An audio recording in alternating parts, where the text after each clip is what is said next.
kon nag aya fe doonona ten o ten ref wa in yakadu lezina kafaru aya ref fa ya andona ye Seydina Muhammad sallallahu alayhi wa sallam taxute fuduit ndax ye farke te ñoxor na fa Seydina Muhammad ngañe iran fi adabin damiran te laye ke yokna nak fati catu wayeno te laye anin moƴu mbaag men catu te laye banu asad het fenalel banu asad denu moƴu mbaag catu waye bu yatem moƴamo catu o xana mofanom ñaal tadik ka andone ñam kiran te yorom rek laya ga anu te catu wa Seydina Muhammad nadir fandabu ubadatu a hesi pefetil nga ɗetide Seydina Muhammad sallallahu alayhi wa sallam te so cerkena Seydina Muhammad fopa heɗoma waye seƴñe helkamud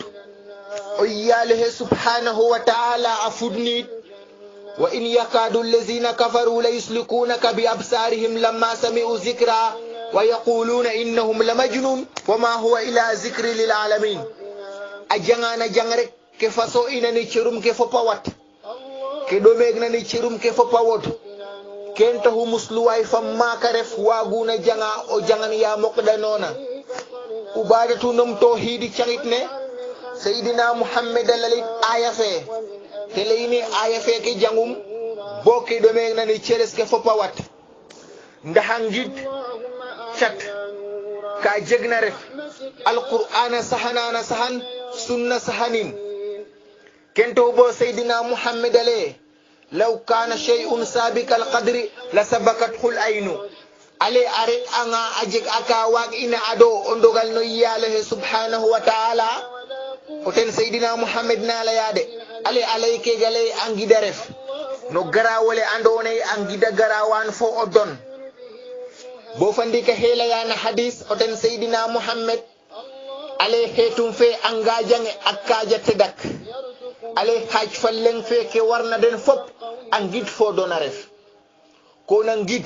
fo odon hanan okino he ade to kino he bete yen kamamboy ko nangid tiya jebe na moy to haref douleur fop sadar yonti yala yaqub ye oyal heluluna te cin abi harbahay fa dak te defa bahambane fopan nan ne te mbarnan nan te hebladen pour te soɓi kanata goden Yusuf tele ya dene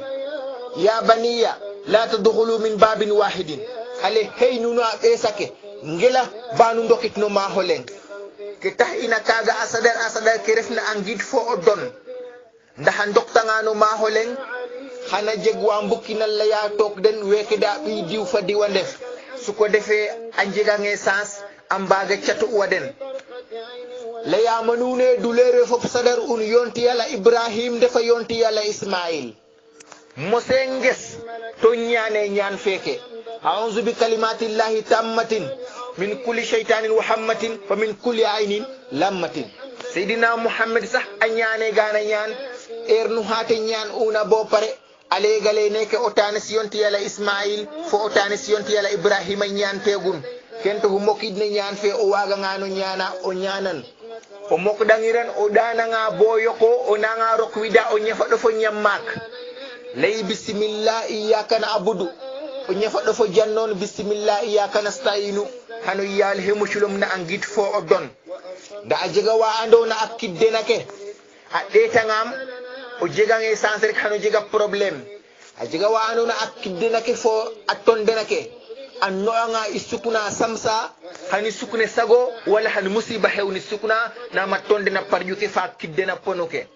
diga wa andona anno anga imbinna tabaha hani binne maba wala hani musiba hewni binna diga wina andone o janga o futsa anno anga am hanu fudo fole bango kento hutiya warena moyto haref kento bo sunna a he janginta o ha ceta damna na mawadintel o henun damna o ten chato won o tennu bokka hattinani dabum boni kubayum koga bayum muptin jang fof laga poptino hete chatto ona hana wodna sasi sunna o ten jangintun kon chattiya jegna aref da mo yal he mushla in na angit fo odon ajiga wina andone nyame yere allay tok no ki ref sohla den o ɓeŋena diwde nunga akete jegna o ɓeŋena diw nunga akete jalla o ɓeŋena diw nunga akete fi'ina rek ndef tok tol keni wine rek o kinno refna jega ka doyoma refini ke doyoma mais o waske doyoma ref tok ɓeŋena ɓiya keni wine laya to ka ɓiya heni wine keke refe ka andone a jaadu o ref o retanga bo ande wagiro ñakkolay tokno kini he o layanga bo pare doni ten machallah